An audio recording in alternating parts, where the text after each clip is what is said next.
eri o'lib qolgan xotinlarga ishqiboz ko'payib ketdi. Uylanmagan yigitlar qarang. Yilda 5 ta 6 tasini qaytaraman-da. Bitta xolani yetalab keladilar-da, shu xola bilan bu atechilikmi?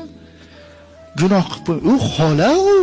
Sizga nima uni gunoh qiladimi, qilmaydimi? Siz hech kim emassiz. Uni akasi bor, ukasi bor. O dadasi bo'lsa, dadasi bor. Sizga uni qizig'i yo'q. Endi gunoh qilib qo'yma. Xola-ku. Ayizdan yo'q desa 2 yosh katta yoki kichkina. Endi sunnatga nafsingizni aralashtirmang. U Xadicha Kubro onamiz bilan payg'ambarimiz o'rtalarida siz aytgandaqa yosh katta farqi yo'q. Endi uylanguncha uylanib turaveradi deyapman-da, gunoh bo'lib qolmasin. Shunaqalar ko'payib ketdi. Dada bilan aya bilmayapti. Bola uylanib 2 ta xotini bormishda. Hali o'z dada uylangan bitta xotin yo'q. O'zlari uylangan 2 ta xotin turibdi-da.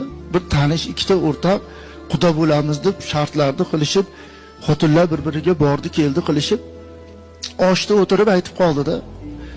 Erinmasdan o'g'limni surishtiring. Men ham erinmasdan qizingizni surishtiraman. O'rtoqligimizga putur